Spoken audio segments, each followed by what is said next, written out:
Let's dance, baby, let's dance. Ooh.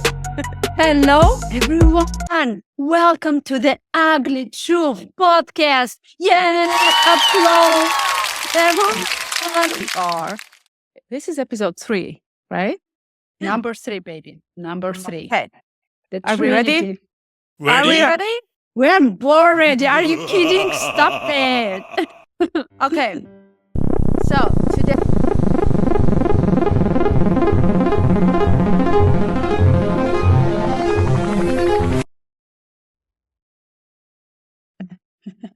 Oh, I'm just going to be in silence. Like that. Silence. Yeah. Wow, sometimes silence is harder than the words. I'm back. Oh, this is so good, Irma. Thank you for that. Yeah, and silence. And yes, silence is harder than the words for sure. What is present for you right now, Irma? So what was there in the silence is the duality of human experience. And for me, before being awake, and when I say awake, conscious of my actions, of my reactions, to some degree,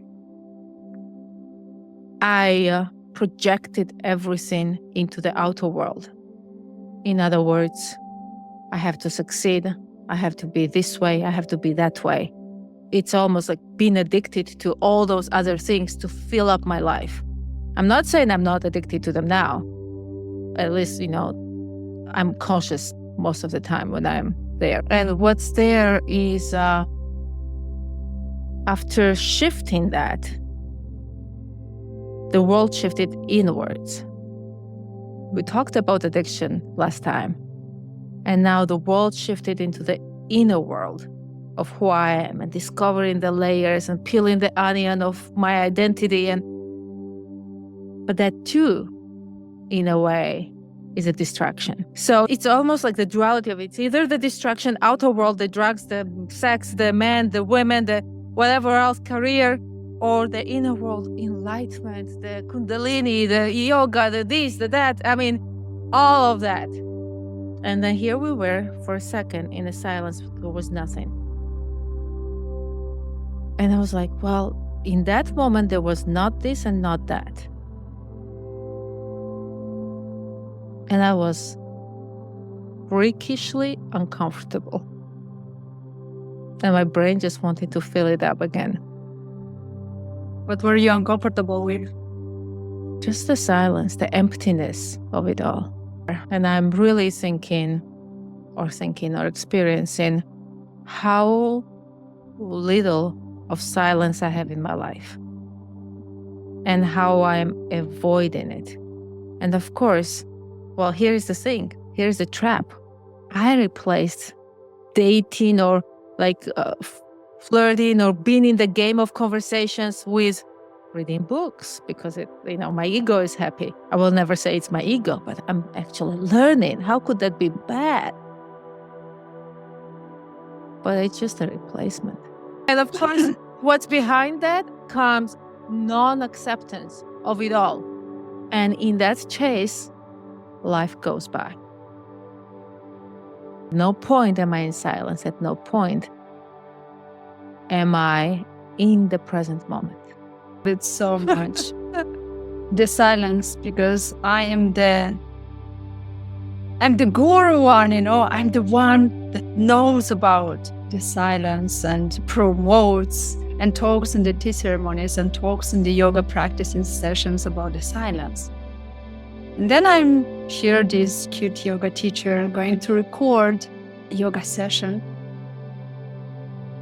And then I'm watching the recorded video, and there is not even one moment of silence. I wouldn't shut up. And I would be like, wow, I'm just so blinded to it, Today, I taught a yin yoga class. So a yin yoga class, it's a very, I would say, meditative style of yoga, where you enter one posture and you sit there or you stay there for 3 to 5 minutes, sometimes more, And the teacher is very helpful if the teacher is not talking. And I wouldn't talk today, and I would be with my own heart and at the same time supporting the space for my participants. And, being in the silence, it was a bit uncomfortable. It was because being in silence, all those thoughts that I'm trying to escape, now they are there in the space. And I see them and I am with them. And I don't want to be with them sometimes. So the silence is uncomfortable. But at the same time, that moment was so rich to be me and me. It was resting, it was resting for me to just be in the silence. And so the question is for our people there that are watching, is it easy for you to be in the silence? Especially when there is other person in the same room with you. Because maybe you can be in the silence, not talking, right, when you're home alone. But what about when a person is in the same room with you? And I have a question for you, Irma. If you would be in silence, you would close your eyes and be in silence. And what kind of discomfort you will experience? About what? What is it that all the words and all the actions and that not wanting to be in silence is preventing you from? I think it depends if I'm alone or not. Being alone and in silence is more about allowing myself that time. So the discomfort is more about I should be doing that.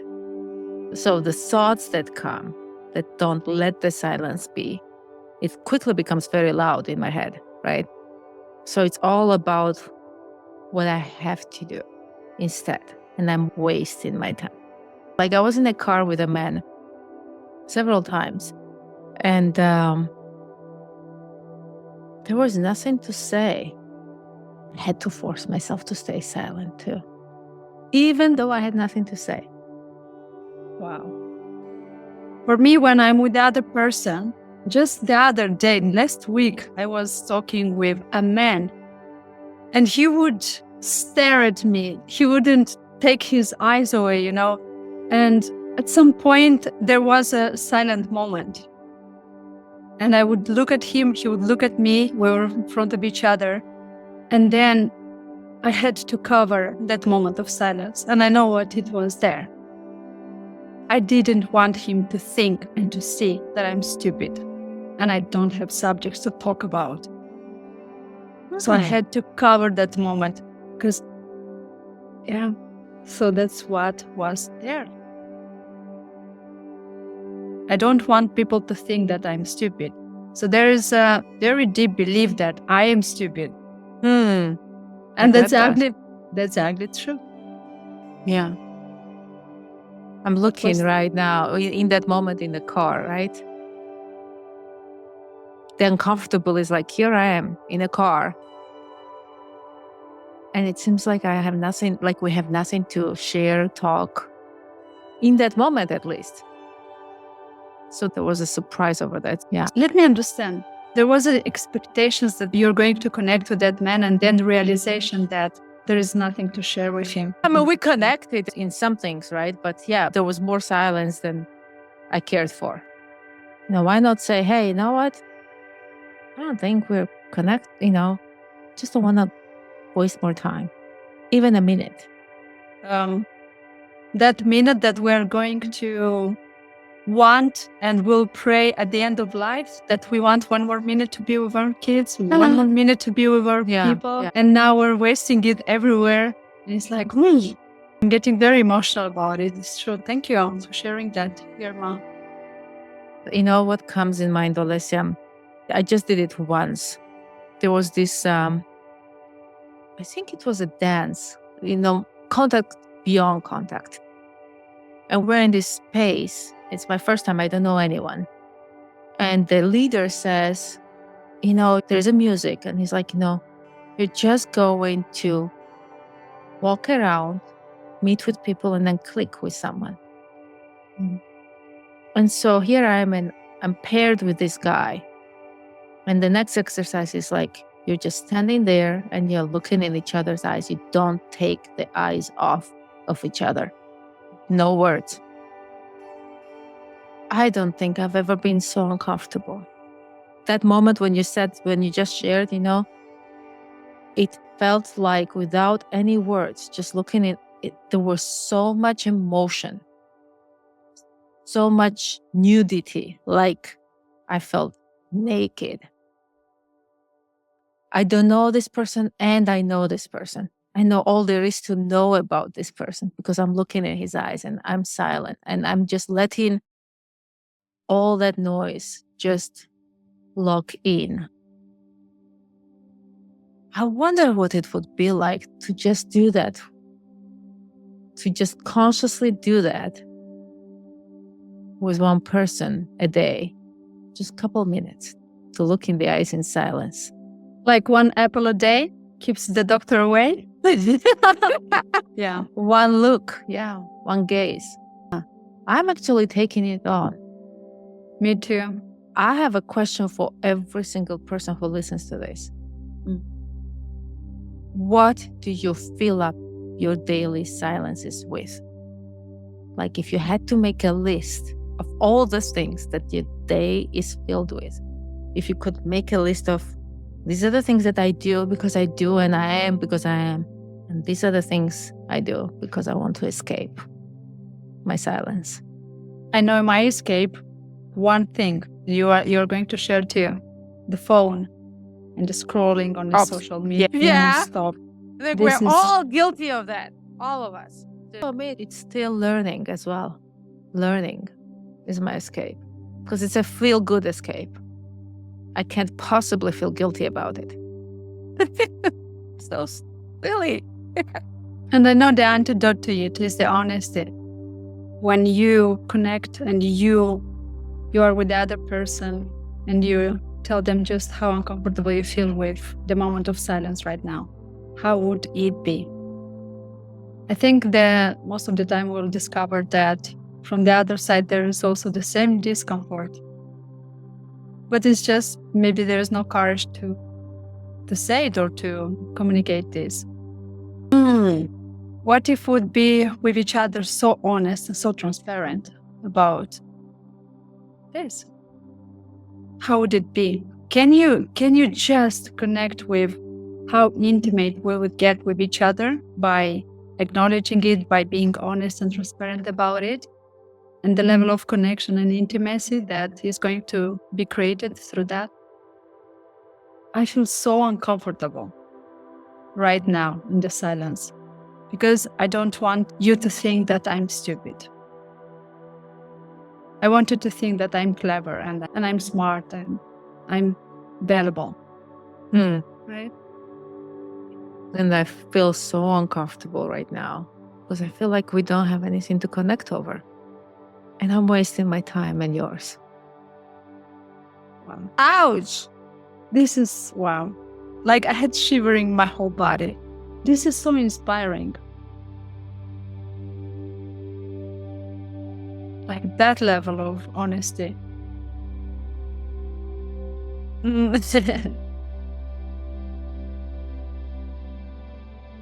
Speaking about looking into the eyes of someone, the experience for me of looking into your eyes or somebody else's eyes, at some point it clicks that that person is me and there is no distance between us. Just that there is really looking into the mirror. And then that brings me to, when was the last time you looked in the mirror and you really saw yourself? Yesterday. And I was preparing to go to sleep. And I started like moving my body in a very weird way. I just shake all the tension, all the rigidity that I have in my body. And then I saw myself just how weird I was looking in the mirror. And I didn't want to abandon myself in that moment, just because I was looking not so beautiful. And I was looking ugly and weird with those movements. And I stopped and I said, I love you. I love you. I love you. And I looked in my eyes and I said, I love you. You beautiful, ugly, doesn't matter. I love you. So that was yesterday in the evening. 2018, when someone told me, you need to do this exercise. You need to look in the mirror and tell yourself that you love yourself. It will be so healing for you. And I did it. I looked in the mirror and I said, I love you. And it was so fake and so untrue. I think on the 6th or 7th day, I said, I love you. And I had shivering in my whole body. And I just got on my knees crying. Because I felt it. It got to my heart that I love you. Why are you avoiding it? I don't think that it's actively, but it is avoiding for sure. What comes always to mind is like, who's got time for that? My escape is always that. I don't have time to pause for that. Giving time to anything and everything, but not myself. That's the ugly truth, really, if you think about it. It's just that. And then I expect the world to be generous with me, the universe to be generous with me.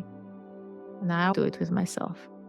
And then the universe comes with some events, or maybe breakup, or maybe some illness for you to actually reconnect with yourself. Because when you are breaking up in a relationship, the only person that you're turning to is yourself. There's no more partner out there to look and analyze and focus on. Now it's you. What about the illness? The same thing. So what it needs to happen, for example, for you, and also the question is also for people who are watching us, what it needs to happen for you to come back to yourself and nourish yourself and give what you need. Give it to yourself. So willingly, we humans, we kind of don't do things. It's something needs to happen from outside to make us turn towards and finally do that thing. So what it needs to happen, Irma? Well, now more? Yes, right in this moment.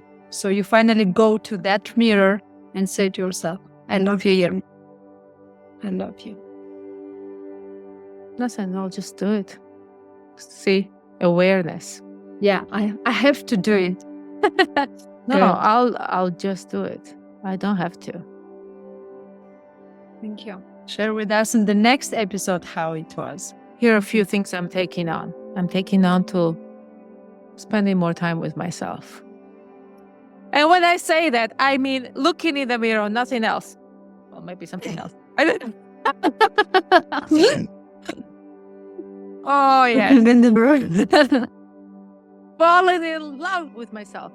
I'm taking on consciously being aware of this exercise of looking into people's eyes. I'm taking on and carving the silences and considering them little gems in my day.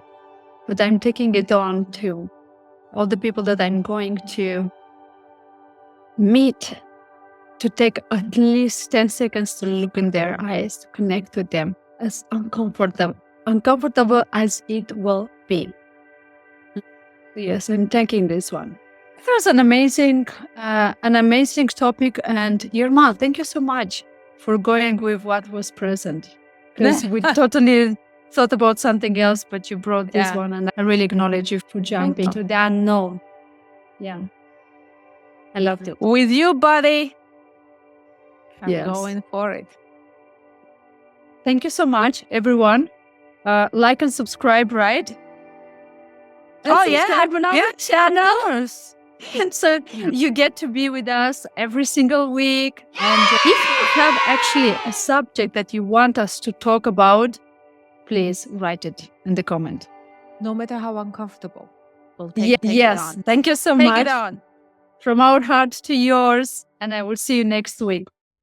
Bye, everyone.